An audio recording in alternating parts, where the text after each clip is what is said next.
అందరికీ నమస్కారం. నా పేరు శివ.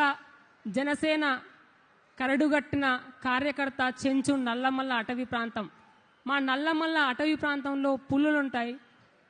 ఆ పులిబిడ్డల లాంటి మా చెంచుల్లోకెళ్ళి నేను ఈరోజు మారుమూల అటవీ ప్రాంతం నుంచి ఇక్కడి దాకా వచ్చి ఈ స్టేజ్ దాకా వచ్చి మాట్లాడుతున్నానంటే దానికి నా గుండెల నిండా ధైర్యం నింపింది ఎవరంటే మన జనసేన పార్టీ అధినేత, మా చెంచుల ఆరాధ్య దేవాల్లో ఒకరైన అంటే మేము మల్లన్నను, మా లక్ష్మీ నరసింహస్వామిని, బౌరమ్మ దేవతను పూజించుకుంటాం.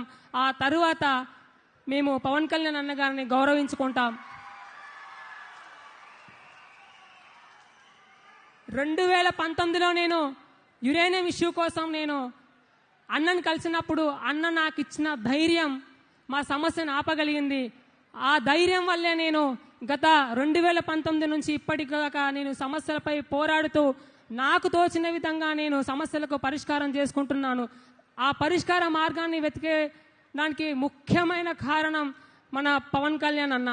అన్నే గనుక నాకు ఆ ధైర్యాన్ని అండని ఇవ్వకపోతే నేను ఈరోజు ఈ స్థాయి దాకా వచ్చి మీ అందరి ముందు మాట్లాడేవాడిని కాదు.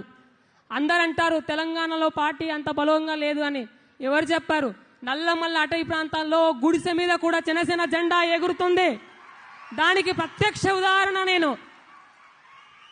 రాబోయే ఎన్నికల్లో కూడా తెలంగాణ పార్టీ తెలంగాణ నుంచి భవిష్యత్తు కాలంలో కూడా మాలాంటి వ్యక్తులు, మేము కాకుండా మాలాంటి వ్యక్తులు తెలంగాణ శాసనసభల్లో మన జనసేన పార్టీ తరపున, జనాల తరపున సమస్యల్ని లేవదీసి ప్రభుత్వం తరపున ప్రతి జనానికి అండగా ఉంటారనడానికి ఈరోజు పవన్ కళ్యాణ్ గారు నాకు ఇచ్చిన అర్హత ఏంటంటే అడవి నుంచి ఇక్కడి దాకా వచ్చి మాట్లాడేంత ధైర్యం.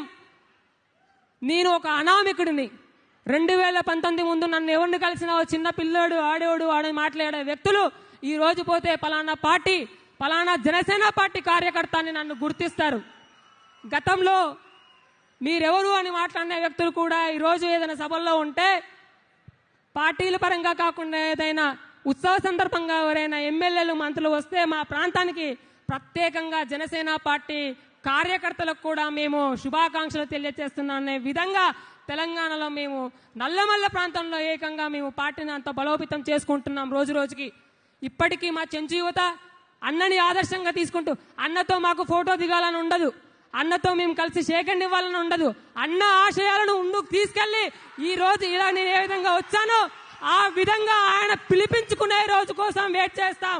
అప్పటిదాకా మేము పార్టీ కోసం కష్టపడతాం, జనాల తరపున నిలబడతాం, సమస్యలపై మాట్లాడతామని చెప్పి మాకంత ధైర్యాన్ని నింపిన మా పవన్ కళ్యాణ్ అన్నకి మేము పాదాభివందనం తెలియజేసుకుంటున్నాం.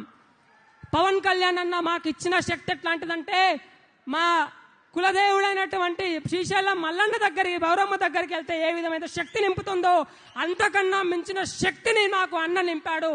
ఇప్పుడే కాదు, భవిష్యత్తులో మేము ఇంకా ఇంకా తెలంగాణ నల్లమల్ల ప్రాంతం నుంచి తిరిగి తెలంగాణ మొత్తం కూడా పార్టీ కోసం మా వంతు మేము కష్టపడతామని తెలియజేసుకుంటూ మాకు ఈ అవకాశం కల్పించిన పవన్ అన్నకి పాదాభివందనాలు తెలుసుకుంటూ మరొక్కసారి ప్రతి ఒక్కరు పార్టీ కోసం, మన నాయకుడు పవన్ కళ్యాణ్ అన్న కోసం కష్టపడండి. గుర్తింపుకు వాటంతటా అదే వస్తుంది. జై జనసేన, జై హింద్.